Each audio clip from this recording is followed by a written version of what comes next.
Hello, everyone, and I hope you're all having a wonderful day. It's Zakiziel here, and today I'll be reacting to Titans, the God Machines of the Imperium by Old Man Lore Stories and Theories. As always, I highly recommend you check out Old Man's stuff if you're not doing so already. It's very entertaining and informative about 40k. He also makes some great original content too.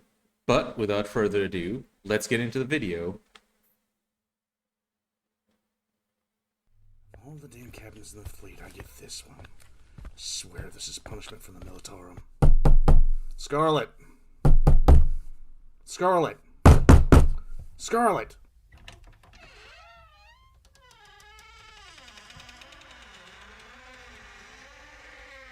Wait, was Scarlet the captain of the ship? It's been a while. Oh man, it's 4 a.m. Fucking hell. PM. One letter off. What? I need the transmitter brought to full power. I'm overdue for a Voxcast Do and I come to your room at 4 a.m.? PM. The fuck ever. And start haggling you to do shit? By the throne, I need another Amasek.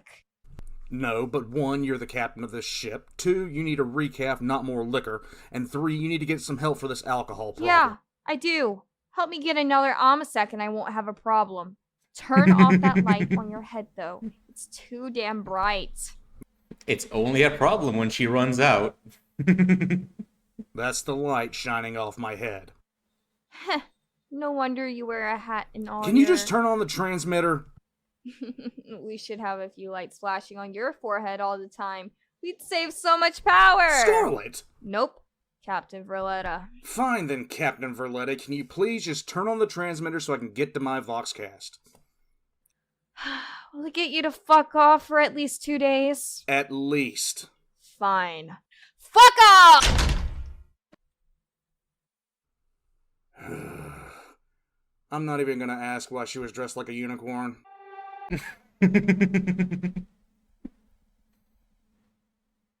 You know, for some reason I get the feeling that just like how there's the Celestial Alliance chapter of Space Marines, that there may be some unicorn-themed Space Marine chapter that I don't know about.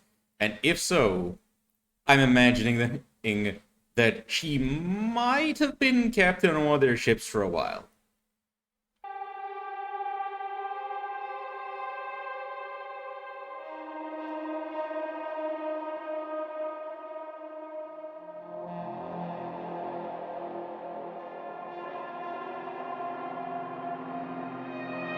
Ah yes, Titans.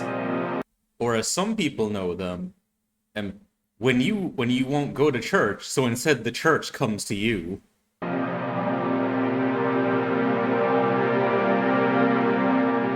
soul of the machine god surrounds thee. The power of the machine god invests thee. The hate of the machine god drives thee. The machine god endows thee with life. Live.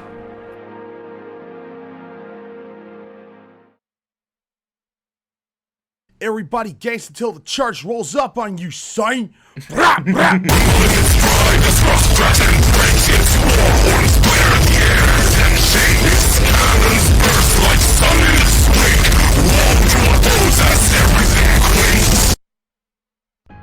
Titan. Of all the myriad of terms, symbolism, places, people, and things in the entire lexicon of this great bank of lore that we all know and love, few things have names that need so little explanation. If I were to give a complete novice to Warhammer 40k a description of the Primarchs to where they truly understood the power and potential, I would need a setup. I would need to couch figures like Horus and Vulcan in ways they could be easily understood. To explain the Astartes, or the Warp itself, the same would be needed. To even explain the Imperial Guard, I need to talk about the split between regiments and worlds. To explain why I hate Lorgar, I'd need 7 hours and enough horse tranquilizer to put down a charging rhino. But to explain a Titan, I only need 2 sentences. Imagine a city that hates you. Now give it weapons to level a city and legs to walk on, and then fill it with more things that hate you. Now you have a rough idea of a Titan. The name alone brings a certain idea to the forefront. Calling someone a Titan is almost always a compliment just because of the gravitas of the word itself. By the way, those hazard stripes give me the distinct impression of Iron Warriors. If someone is referred to as a Titan, it means they hold extreme importance, strength, or immense intelligence. In a universe where so many Or they're just an absolute unit in awe at the size of that lad. titles are held, and so many names of ancient mythological and historical significance are used, few things are as easy to explain as Titans. In truth, the moment you mention Titans, almost everyone knows that whatever it is, it's going to be massive. In the Field Museum of Chicago, there is a skeleton of a Brachiosaurus, one of the largest land animals ever to exist. With its neck fully extended, it would be over 13 meters off the ground. Just for a reference, just look at any semi-truck driving a full-length trailer down any road. Take the trailer off and stand it on its end, and the Brachiosaurus would be able to stick its head almost a full meter over the top of the upturned trailer. Then realize that the smallest Titan the Imperium has would look down on that dinosaur. The tallest, however, would dwarf 2019's Godzilla. That's a huge bitch! In a universe where there is so much nuance and I always thought that I think it was the Emperor and Warlord classes, because I think those were the two tallest. I always thought that those were like 80 meters tall. Or am I mixing them up with something else? so much background, Titans are one of the few things in the universe that is completely straightforward. A Titan is nothing more or less than a weapon of war. Weapons that have origins far before the rise of the Imperium and trailing back into the Age of Strife. At some point before the Eldar finished fucking Slanesh into existence, and no, that's not just a turn of phrase, the galaxy was suffering from warp instability the likes of which would only really be rivaled by what is known as the Ruin Storm. Even Terror was shrouded from Mars by the warp storms, and even as the homeworld was beginning to tear itself apart, Mars was doing the same thing. At one time, Mars had been a fully terraformed world, with forests, rivers, and a sky like Terra Zone. The Age of Strife changed all of that, eventually leading to the breakdown of Mars' atmospheric shielding and radiation exposure. Fallout shelters replaced living under the sun, and technology soon came to be revered, as it was only through technology that the people of Mars were surviving at all. It was from this reverence for technology that the Cult Mechanicus was birthed. As the Cult Mechanicus grew and its power expanded, the fires of industry began churning out more and more of the pre-Age of Strife walker constructs known as Titans. Just as Terra did, Mars entered a period of civil war, with the Cult Mechanicus waging war against the other forges of Mars, all in the name of the central figure in their worship, the Omnissiah. There is no clear timetable of how long this war lasted, but what is clear is by the time the Emperor rose to prominence on Terra, the fires of civil unrest had been fully put out on Mars. In fact, Mars had not been idle at all. During the worst of the warp storms, massive battleship-class vessels known as Arks had taken to the warp from Mars, all in the search for the most valuable asset that the Mechanicum held dear: technology. Success rates of warp travel aside, it can now be guessed that not many of the attempts Mars made to pierce the ever more powerful warp storms made it through. What is known is that some were successful, and during the expansion of Terra, some of these very expeditions had arrived on new or existing worlds, mostly in the Segmentum Solar, and had established new Forge worlds. It is from these Forge worlds, and other Forge worlds founded further in time, that all Titans are built, and You know, there's something I'm curious about actually, because I didn't actually know about that being where all the Forge Worlds came from. That they actually did all this travel during the warp storms. But it does make me wonder, what do you think would happen to them? Like, there's obviously could have just been torn apart by the roiling energies of the Imperium, because it is super hell. But potentially could be a very interesting storyline because the way the warp works, like, imagine if an explorer vessel from that time got, say, catapulted like 11,000 years into the future and just pops out in the current timeline. Because there are cases of people disappearing for thousands of years in the warp and popping out, and for them it's been maybe a few days. And the formidable forces known as the Titan Legions are assembled. For over 10,000 years, these Forge Worlds, and others that have been founded, have supplied the Imperium with not only the Titan Legions, but also the specialized troops that serve as the infantry to protect not only the inside of the Titan, but the outside as well. These troops are called the Scutari. These Titan formations are some of, if not the most powerful in the entirety of the Imperium, and unsurprisingly, they are the most expensive to deploy and maintain. And I have heard that a single Emperor-class or World-class Titan is capable of taking over an entire continent by itself, but I think the caveat there is probably that if it is supported as well, because Titans have a minimum firing range due to their inability to aim their weapons lower than a certain amount. Not to mention the vulnerability to boarding parties. While I have stated on more than a few occasions that a single Space Marine chapter at full strength could turn the tide of any war in the Imperium, the employment of a full Titan Legion would be tantamount to overkill at a level that almost beggars belief. Help! There's a cliff! Ah! And your family screaming, "Oh my God, we're burning alive! No, I can't feel my legs! In comes a meat wagon! Woo, woo, woo. And the medic gets out and says, "Oh my God!" New guy's in the corner puking his guts out. All because you want to save a couple extra pennies. To understand the pure power of these war machines, it pays to put their ability into perspective. During the Third War of Armageddon, the hive city of Hellsreach was besieged by a force consisting of around 30 war bands of the Crooked Moons, with numbers of individual orcs that went far into the millions, and it could be argued into the low billion range.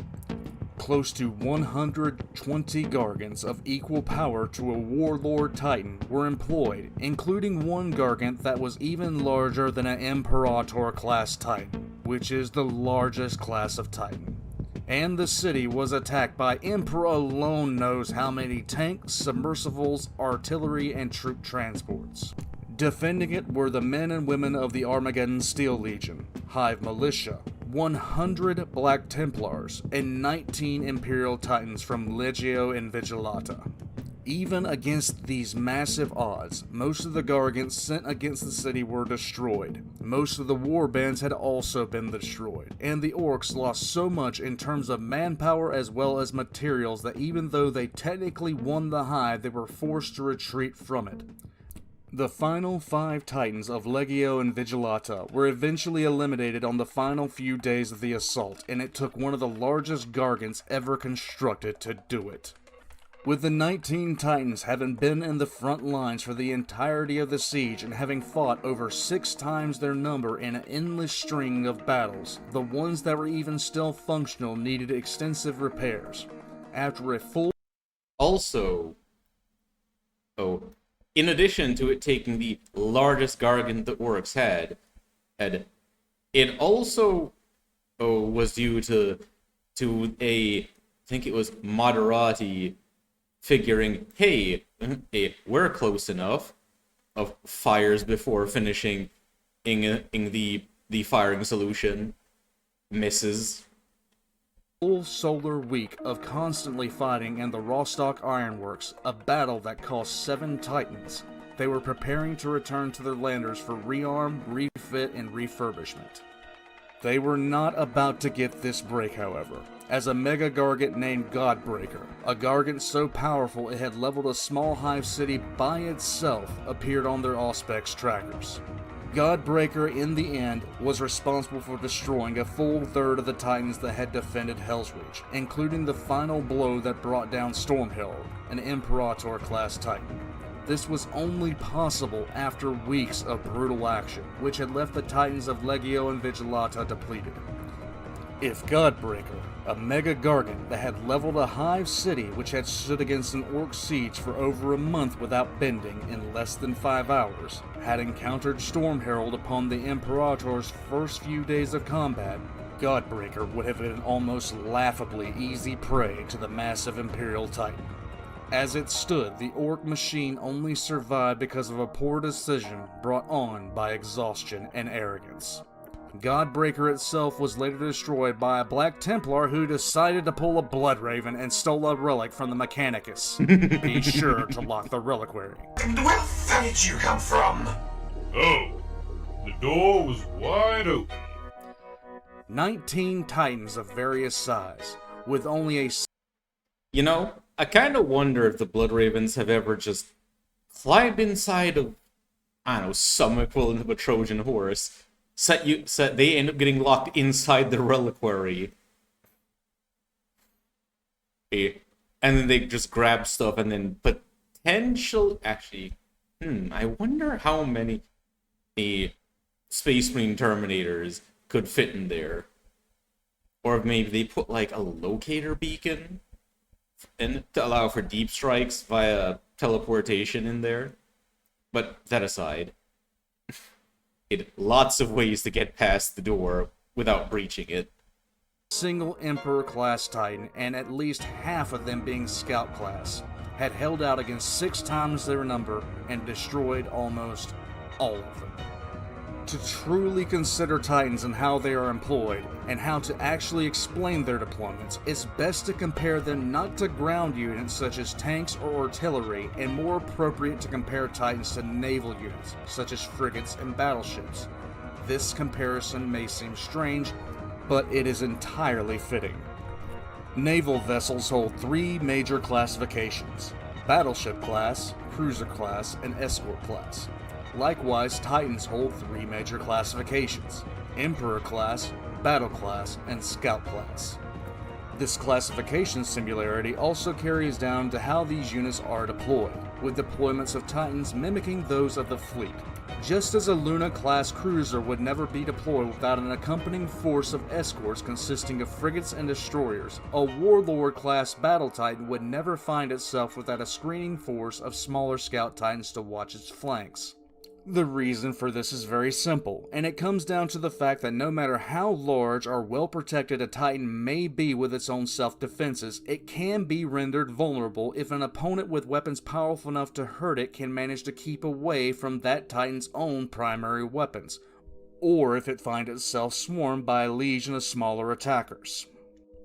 Yep, as I mentioned earlier, with their problem against boarding action and potentially getting, well, if anything gets within that certain minimum range, and you can't really fire on them. In short, no matter how powerful a weapon is, no weapon is all-powerful. If an Imperator-class Titan, the largest Titan in construction, suddenly found itself caught in the open with a Scout Titan at its back, it could find itself humiliated as it is torn down, being unable to turn fast enough to bring any weapon to bear against this far weaker yet faster opponent. It is much easier to visualize in terms of a battle in space. The most obvious weak zone of a battleship would be its rear at the engine housing, and if a skilled escort captain managed to get in the rearward-facing position, there would be very little a battleship could actually do to maneuver away from the escort, while the lone vessel could simply sit in perfect safety, drilling through the defenses of the battleship, rendering the massive ship effectively helpless, even though the escort would be in all likelihood destroyed by a single volley from the battleship. It is for this reason that just as the Navy is deployed in formations, the Titans are deployed in formations as well. The base formation that Titans are deployed in is called a maniple, and consists roughly of 5 Titans. The reason behind this number of Titans is religious, and more than anything else, being that 5 is a number of significance as it relates to destruction to the cult Mechanicus. Maniples have several common configurations, but the most common is called the Axiom. It is designed to use a large battle titan, 2 smaller battle titans, and 2 scouts. Most maniples are designed around either a guiding principle or a particular method of warfare. The axiom itself is designed for a balance of engagement, combining speed and strength in equal measure. For contrast, the Fortis Battle Maniple is designed with 5 Battle Titans that are meant to fill purely defensive roles, allowing the enemy to come to them. There are a staggering amount of varieties that are considered when assembling a maniple, and although there are common variants to be considered, I will not be going any further into the various maniple formations, because to do so I would have to begin explaining not only every Titan class, but also all of their variants, because each one has a position within specific maniples designed to utilize the overall strength of the Titans in question to their absolute fullest. In the event that several maniples are in the same area, they are usually combined into a Titan battle group for as long as needed, with leadership being determined by the seniority and command status of the overall commanders of the individual Titans. I will go more into the command staff of a Titan later, but for now it's easiest to say that whoever is commanding the biggest Titan has been doing so for the longest gets to call all the shots.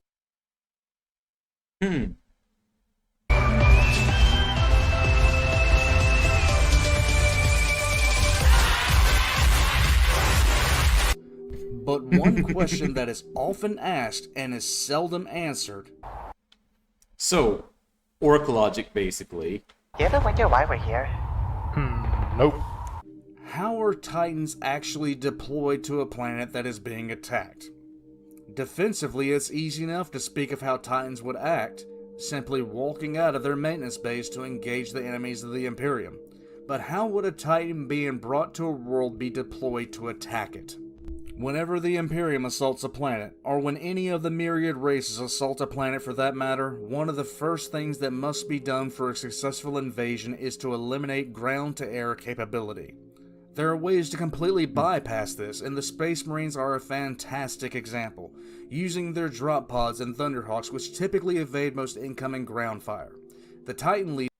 Also, there are some drop pods that have things like, well, because I don't know if all of them have this, but I do know at least some of them do, actually have a defensive turret on the exterior to shoot down incoming missiles, a chaff dispenser, in order to, well, you know, as it implies, put out chaff in order to trick guided munitions, and they may also have a heavy bolter mounted on the inside of it, so that once the drop pod actually lands, one of the Marines inside can actually give covering fire while his brothers advance out of the pod and towards the enemy. Legions, for the most part, need to wait for naval assets and some ground assault assets to handle most ground-to-air capability in order to begin landing on the planet, relying on bulk landers, mass transports, as well as specialized coffin ships to move the enormous bulk of the Titans both to and from the planet itself. To get an idea of a mass transport, simply imagine a ship as long as New York City is wide, and you have a general idea of the size of the vessel in question. With such a craft attempting to make planetfall, you'd want to ensure that naval assets and specialized squads eliminated the ground-to-air capability, because with the size of the landers in question, even a drunk chimpanzee high off mushrooms could reliably hit it with a crossbow while on a roller coaster. Apes win war! Apes together, strong! These ships are so large they can affect the weather patterns on a planet just by simply entering the atmosphere. So, for those of you all keeping track, there is option A, a heavy bulk lander which can comfortably fit a Titan. Option B, a city-sized mass conveyor that can carry multiple Titans. Or option C, a specialized craft called a coffin ship that is specifically designed to deploy an entire maniple or a single Emperor-class Titan, just a little more rapidly than normal methods. Oh. Then, of course, there's another option entirely. For those of you who have watched prior Voxcast of mine related to the lore of this fantastic universe, you may recognize this term. For now, we are going to discuss the Lotara option. Things are gonna get interesting. Now I know this is a far cry from any of you rational, sane... Is that a Maccabean Janissary? Emperor-loving people out there, but let's just assume that you're a heretic and you're currently engaged in one of your favorite damnable activities, either whacking off with barbed wire, beheading small woodland creatures to make a fucking chair, being Zinch, or basically going out in 2020 without a mask. Oh, I have the coronavirus, that's why I don't have a voice. So clean the mic after this, or you will get it. You're a happy heretic and you're helping other heretics just like you overthrow the local imperial government because you are an asshole. At some point you see a toaster sitting on the side of the road and take a piss on it, videoing yourself while you do it, and you decide it'd be a great idea to upload it to Snapchat or Facebook so everyone can see what an edgy little heretic you are. And that, my little heretic bastard friend, is when you happen to look up and see this. This is a Titan drop pod. This is how the Mechanicus informs you that you're a massive asshole and shit just got real. While most Titans are delivered by bulk landers or massive coffin ships, where the gate is going to take a full 5 minutes to open, sometimes the Mechanicus is just fed up with your shit and you're going to die for it. If you thought a Space Marine drop pod assault was awesome, you haven't even considered how the Mechanicus throws down when they are legitimately pissed off. Also, that thing about a guardsman once mocked me, so I issued him a plasma gun. Yeah, makes sense considering that plasma weaponry in 40k, while powerful, if it overheats, it's gonna explode and take everything near it with it. It's such that quite often, in being sent to man I think it was Lehman Russ Executioner, I think is the one with the plasma cannon, is at times used as a punishment. Because guardsmen don't want to get into that thing. A Titan drop pod assault is the most Imperium thing ever, because not only is the Mechanicus ship going to shoot a skyscraper-sized ordnance at your local Applebee's, that skyscraper ordnance is going to deploy another skyscraper that can level a city block with a skyscraper-sized weapons. Oh yeah, because, actually, yeah, given how large a Titan is and how much it weighs, is like once that Titan drop pod actually hits the surface of the planet, that like I imagine that the shockwave that's gonna cause would be roughly equivalent to a strategic nuclear weapon. Yo, everybody dance until the motherfucking cathedral spreads some feet. Start shooting. A Titan drop pod is essentially a huge service bay that encases the Titan and thrown down on a planet. That is how you get shit done, friends. These massive drop pods hit the ground hard enough to throw an Astartes off the ground. Their sides pop off, and congratulations, it's a boy! Out strolls a 60 to 480 foot tall middle finger to everything you hold dear. What's that, I hear you say? It's not ridiculous enough for you? Well, let me introduce you to the Legio Astora, the only Titan Legion of the Imperium that uses teleportation to deploy. Yes, You heard me right. Imagine you're the same said heretic pissing on same said toaster, then suddenly your eardrums burst and you're thrown into the air by the displaced air from a pissed off Chrysler building behind you. And the last thing you feel before you get hit with a weapon that shoots an energy beam larger than an apartment building is vibrations from the sound of its war horn. One thing should be perfectly clear about these deployment methods. If Titans land on a planet, the Imperium at that point is purely committed to the outcome. Because while the process of deploying a Titan from orbit can take hours, the process of withdrawing a Titan can take weeks.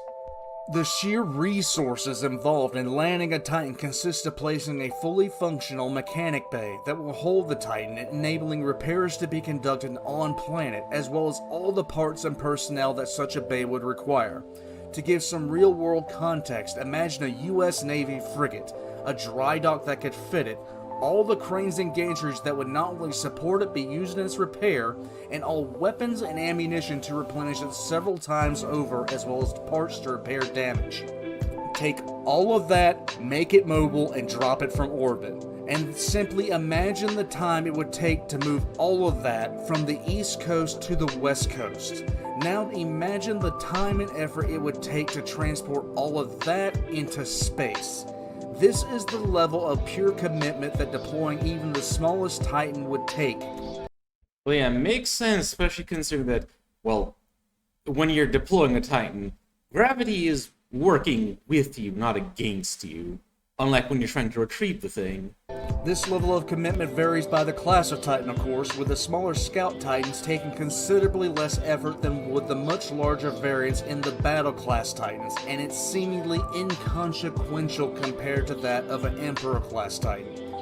With all of that being said, the commitment of Titans to a battlefield is a decision that the Imperium does not take on a whim, because the second that the Titan enters the atmosphere of a planet, the Imperium is in a must-win scenario. While these war machines are incredibly powerful, the loss of even one is a cost that sometimes not even an entire planet is worth. This all boils down to the sheer amount of resources, time, and effort that goes into the creation of all the Mammoth Walkers. Unlike many of the weapons, tools, and ships of the Imperium, Titans are not built using the standard template constructs that so many things of the Imperium are based on. Titans are built purely from knowledge that is kept by the Mechanicum, a far cry from the way most everything else is created. It is not a lack of knowledge that makes these massive machines so rare, or lack of blueprints because the Mechanicus has them in scores. It comes down purely to the religious fanaticism of the Mechanicus itself. I'll use an example here that most, if not everyone, can relate to. Go to any store and buy a piece of furniture that you yourself assemble. Let's use something easy in this example. A small bookshelf. 2 sides, 3 shelves, and a kickboard. Let's be generous and say it has 16 screws to mount 8 brackets. The task of building this from the blueprints would take anyone with the appropriate tools maybe 20 to 30 minutes from removing the pieces to the box to a completed project, and less time if they had done it regularly. Now let's introduce the religious fervor into building this same bookshelf of the Mechanicus. First, you must say a prayer to remove the pieces from the box. Secondly, you need incense to bless the materials. After that, pray over the drill and cleanse it with sacred oils. Then there is a prayer to fit the correct bit into the drill head and a special incense to pray to the machine spirit of that drill. Then you must offer the correct incantation to pull both the battery for the drill off of its charger, as well as connecting it to the drill itself. What follows after that is an inspection of the materials and prayers. Then we have prayers, incense, and oils for every screw and bracket to be used in the construction. None of this is an exaggeration. This is how they build Titans. Extrapolate that scenario upwards the orders of magnitude for a fully functional machine with complex computer systems and weapon systems, and you start realizing why Titans take so long to build. The construction of a Titan is nothing short of a religious experience for the Mechanicus, so much so that even the materials used are highly scrutinized. Every part, every panel, from the plates on the feet to the solder used to fuse circuits, is checked, double-checked, and triple-checked to ensure that nothing but the most purest of materials goes into the building of the giant walkers. Every installation comes with its own list of required ceremonies, incense, and blessings. It is this focus on the religious aspect that can make the construction of an Emperor Titan last well over a few centuries, whereas if it were done purely mechanically, it would only take a few years. The Mechanicus sees Titans as the greatest physical representation of their god, and even the ecclesiarchy cannot hope to match their religious fervor in most cases. When you're outdoing the ecclesiarchy of all groups in religious fervor, that's an achievement. If the Mechanicum zealotry were to be put aside for even 200 years, the Imperium would most likely be able to place a full maniple of Titans on almost every strategically important world as a garrison, and most likely triple the current number in use in any wartime scenario. And now we have to discuss the concept of something so ingrained in human society that it simply cannot be separated. It is another thing that the Emperor would have rather never spread across the galaxy, but he allowed for the sake of convenience. Shameless plug for the Mistakes of the Emperor series. That concept is the machine spirit, which honestly translated originated as nothing more or less than a primitive form of artificial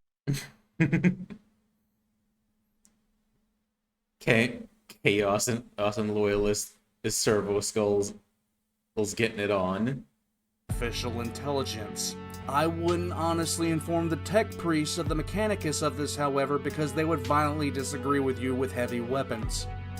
The belief in the concept of the machine spirit has spread from the larger, more complex forms of computer systems such as those within Titans and Imperial Knights, to even the most basic mechanisms of the lasgun. Guardsmen will offer a short prayer to the machine spirit of their lasgun so it will function. There are several recorded incidents of the burning of incense to change the settings on a Voxhaler, and when a Titan's power is turned on, there is almost a full-on Deep South revival as far as the required prayers and rituals are concerned. Oh yeah, don't the Space Marines do this too? Well, I don't know if all the chapters, but I have heard of at least some of them. Before they go into battle, they'll do things like pray over their bolters, and have like entire ceremonies. Some of them even actually inscribe things into the individual shells that they're gonna fire. All of this has developed from humanity doing what it always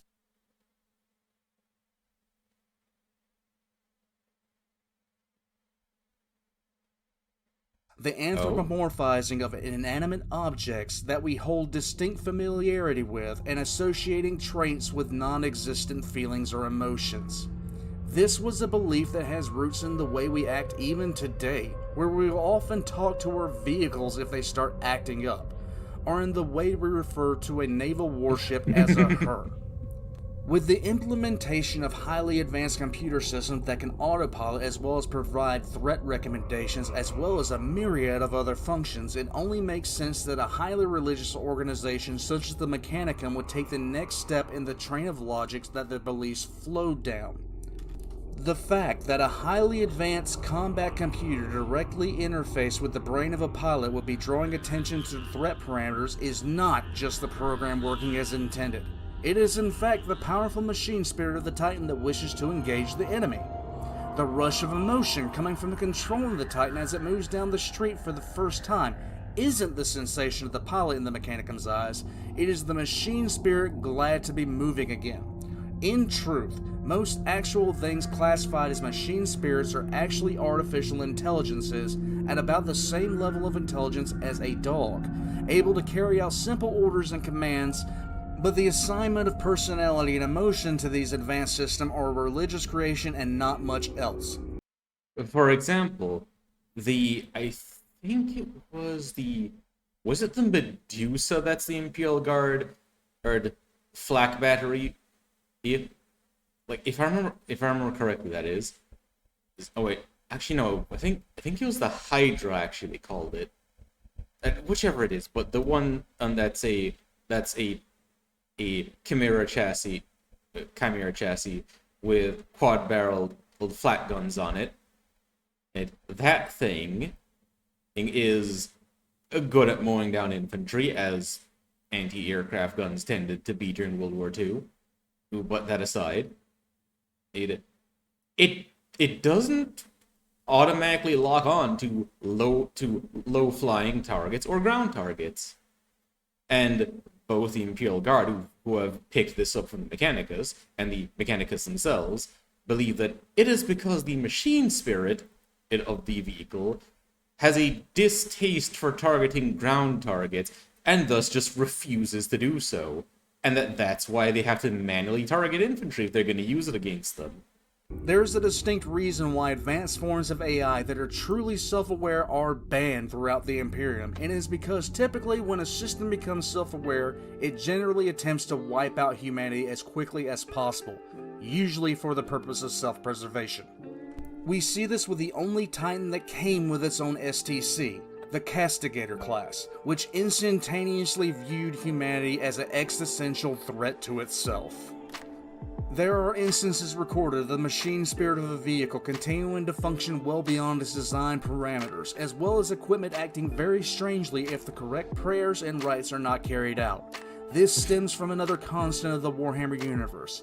Belief in the 40k universe is a massively powerful thing.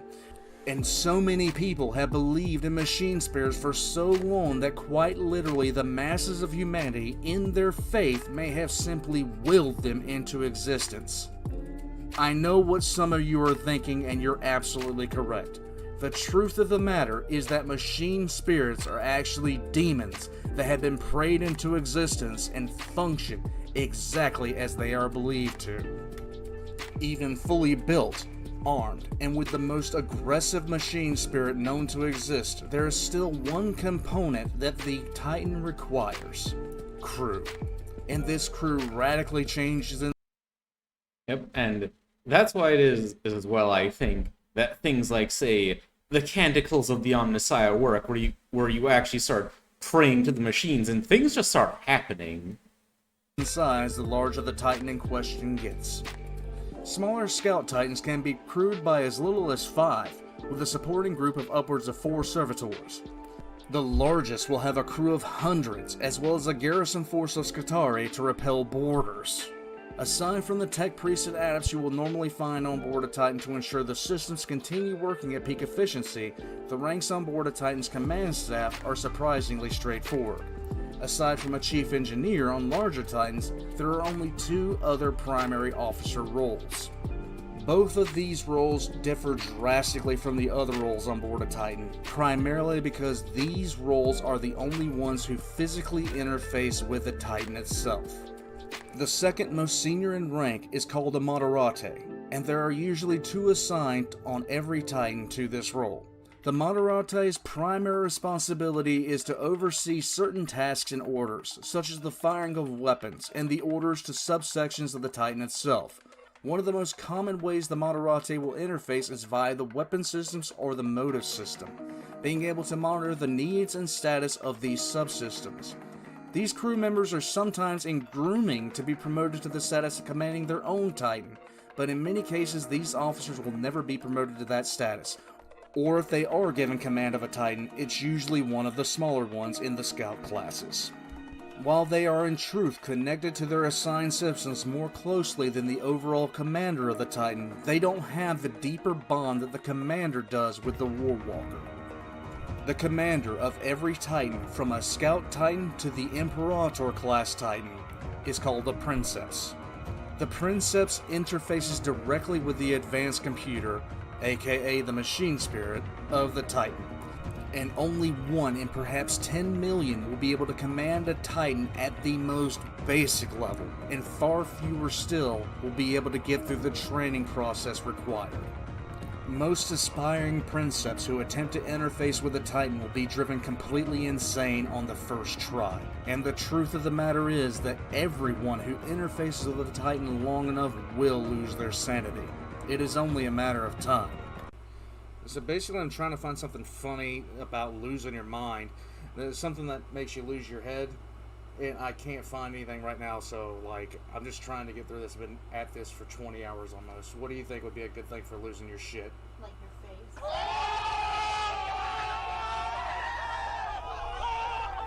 Unlike most Mechanicum staff, those selected to be Princeps are not heavily augmented with cybernetic enhancements, believing that the organic components of their bodies will serve as an anchor point to keep their mind intact when interfacing with the Titan, and to keep the Princeps from losing themselves completely to the Titan too soon. However, a Princeps will have extensive augmentations done to their central nervous system, in their skull, and in their spinal cord, in order to facilitate the connection to the Titan's primary control system called the Mind Impulse Unit. When the Princeps is plugged into the Mind Impulse Unit, they literally become the Titan, controlling the massive weapon, just as an Astartes would control a suit of power armor. Imagine, just for a moment, that sensation, to be a Titan. Imagine the feeling of being hundreds of feet tall with the power of a god at your fingertips. Imagine the sheer act of walking, the flooding of your senses with information and input, and the feeling of bonding with a machine intelligence that seems to urge you onwards to combat. It is no wonder that they call Titans the god machines of the Mechanicus, because the concept of a Titan alone is so powerful it beggars belief. Your hands become weapons that can level an entire city should you so choose. Your feet flatten tanks underneath your stride. Smaller weapons are meaningless compared to the pure power you possess. It is, in every way, becoming a literal living god of metal and war. And if it is true that power is addictive, then being in control of a titan of any size or stripe would be an addiction that would put any other to instant shame. Yep. Also, considering the fact that people become like, well, ants really, or specks of dust by comparison. So when your consciousness takes on the what's what I'm looking for, the perspective, yes, of a over 100-meter tall old war machine. A princeps who is disconnected from the titan will begin to crave the sensation again, and eventually this craving becomes so inescapable that the princeps and the titan become inseparable, and the addiction only worsens over time. I must admit that the thought of becoming a titan sounds wildly addictive, even just to describe it, but every addiction has its way of killing you. And even though a princeps strides the battlefield as a living avatar of war, eventually the titan will prove victorious in the relationship between the two. As the addiction to the power grows, the mental strain slowly builds, with the machine spirit of the titan warring constantly for control. As interconnected as the princeps and the titan truly are, it's a class of personalities that will only ever end one way. Given enough time, provided the princeps survives for long enough, measures will have to be taken to preserve the princeps to continue fighting. Some princeps eventually find themselves entombed within their titan, living within a tank and kept in stasis, only roused when the titan itself marches to war. Their hands, feet, and eyes, rendered useless, will be removed, replaced with augmetics to further the connection to the mind impulse unit. It is at this point that Titan and Princeps are truly one, body and mind truly connected, sharing everything. The Princeps withers completely, becoming nothing more than an organic husk. At this point it simply becomes a matter of time. The Princeps will die in the tomb of their own making, either from combat or losing their sanity finally to the ever-present gnawing of the Titan's machine spirit. For decades or even centuries, the Princeps was the very embodiment of war, a Titan. And there are only 3 threats to a Titan: folly, hubris, and another of its own kind.